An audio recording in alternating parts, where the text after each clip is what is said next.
आज सबसे मेजर मैं टॉपिक्स शेयर कर रहा हूँ और I request to you subscribe my channel.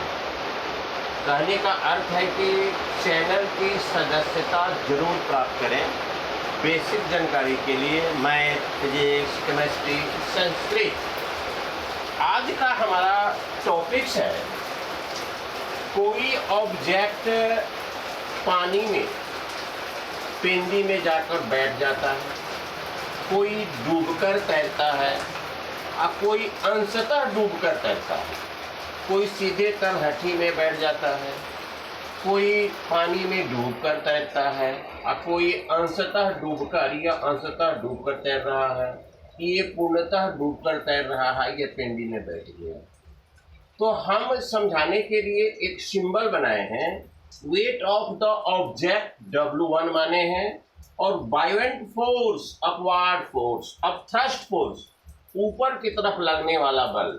जब किसी ऑब्जेक्ट को लिक्विड में हम फेंकते हैं या उस पर रखते हैं तो लिक्विड नीचे से ऊपर की तरफ एक बल लगाता है जिसको कि हम लोग बायोएंट फोर्स कहते हैं, अब थ्रस्ट फोर्स कहते हैं, उत्प्लावन बल कहते हैं।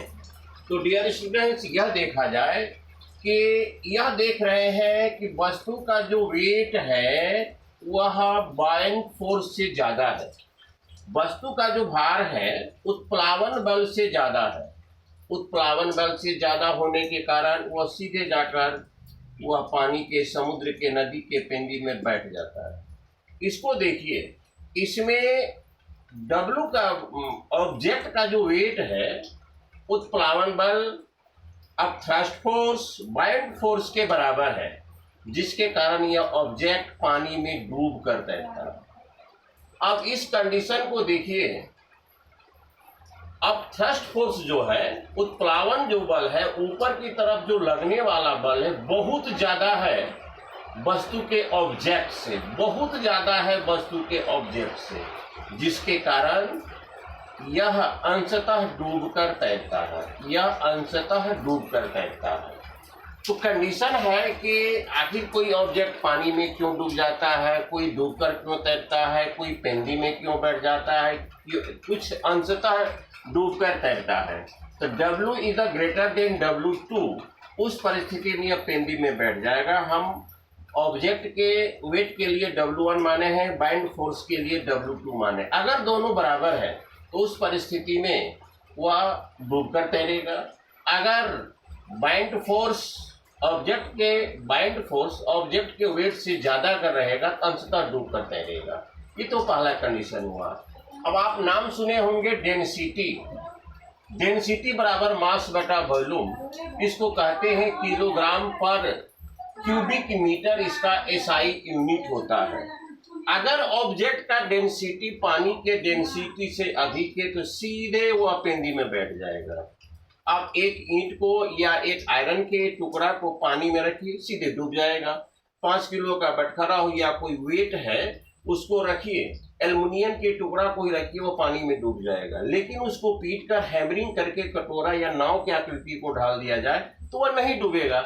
इसका मतलब ये होता है कि उसका जो डेंसिटी होगा पानी के डेंसिटी से कम होगा। डेंसिटी निकालने के लिए मास में वॉल्यूम से भाग देते हैं, जैसे LCT वगैरह चलती है। तो LCT का जो मास है उसके वॉल्यूम से भाग देंगे तो नथिंग आएगा। कहने का मतलब पानी से कम आएगा। कहने का तात्पर्य यह भी है कि जो ऑब्जेक्ट फ्लोट्स कर रहा है वो अपने वॉल्यूम के बराबर पानी को उसको डिस्प्लेसमेंट करना होगा। अगर वह अपने वॉल्यूम के बराबर पानी को डिस्प्लेसमेंट नहीं करता है तो वो ऑब्जेक्ट पानी में डूब जाएगा। जैसे मान लिया जाए आप साल्टी वाटर का नाम सुने होंगे। समुद्र का पानी साल्टी होता है, इसमें तैरना आसान होता है क्योंकि इसका डेंसिटी, पानी का डेंसिटी अधिक होता है। न्यूट्रल वाटर, नदी में तैरना, उसके लिए आपको अपने हाथ पैर को मारना पड़ेगा, विशेष आकृति में ढालना पड़ेगा ताकि आपके वॉल्यूम के बराबर आप पानी डिस्प्लेसमेंट कर सके। अगर हाथ पैर नहीं मारेंगे तो सीधे आप पानी में जाकर आप डूब जाएंगे। लेकिन साल्टी में कुछ आसान हो जाता है, पानी का डेंसिटी आपका ज़्यादा होता है एक न्यूट्रल वाटर से, एक नदी के वाटर से। तो सबसे पहले जब किसी लिक्विड में किसी ऑब्जेक्ट को डाला जाता है तो वह ऑब्जेक्ट क्या करता है, नीचे से ऊपर की तरफ एक बल लगाता है, उसको कहते हैं अप थ्रस्ट बल, अपवार्ड बल, बायोंट फोर्स। अगर बायोंट फोर्स अधिक है तो ऑब्जेक्ट नहीं डूबेगा। अगर ऑब्जेक्ट अपने वॉल्यूम के बराबर पानी को डिस्प्लेसमेंट करता है तब भी नहीं डूबेगा। लेकिन अपवार्ड फोर्स हमेशा ज्यादा रहेगा तो डूबने की संभावना नहीं रहती है। लेकिन अगर बायोंट फोर्स कम है और वेट ज्यादा है, अपने बराबर वॉल्यूम डिस्प्लेसमेंट नहीं कर पाया, तो वह ऑब्जेक्ट आपका पानी में डूब जाएगा। तो कहने का तात्पर्य है कि उत्प्लावन बल जो अपवार्ड फोर्स होता है उसका भी एक ग्रेविटी सेंटर होता है, जो ऑब्जेक्ट तैरते हैं उसका भी एक ग्रेविटी सेंटर होता है। दोनों सेंटर एक सीध में होना चाहिए, दोनों एक सीध में होना चाहिए, तो तभी कोई ऑब्जेक्ट, बहुत सारे इसके रीजन हैं, तैरने के बहुत सारे रीजन हैं, फ्लोट्स के बहुत सारे रीजन, लेकिन यहाँ पर हम अपने टॉपिक्स में बताया कि ये एक दिखाए हैं आपको, हम 3 कंटेनर लिए हैं, 3 कंटेनर में पानी एक समान भर दिए हैं और एक में डाले हम जिसका वेट अब थ्रस्ट फोर्स से ज्यादा है, वह देख रहे हैं कि पानी में पेंदी में बैठ गया। दूसरा में W1 W2 दोनों बराबर है तो डूब कर तैर रहा है। तीसरा में W2 W1 से बड़ा है तो वह डूब कर तैरता है, अंशतः डूब कर तैरता है। तो डियर स्टूडेंट्स, ये इसके बारे में आर्किमिडीज ने भी कहा था, जो अगले हम चैनल में आपको देंगे।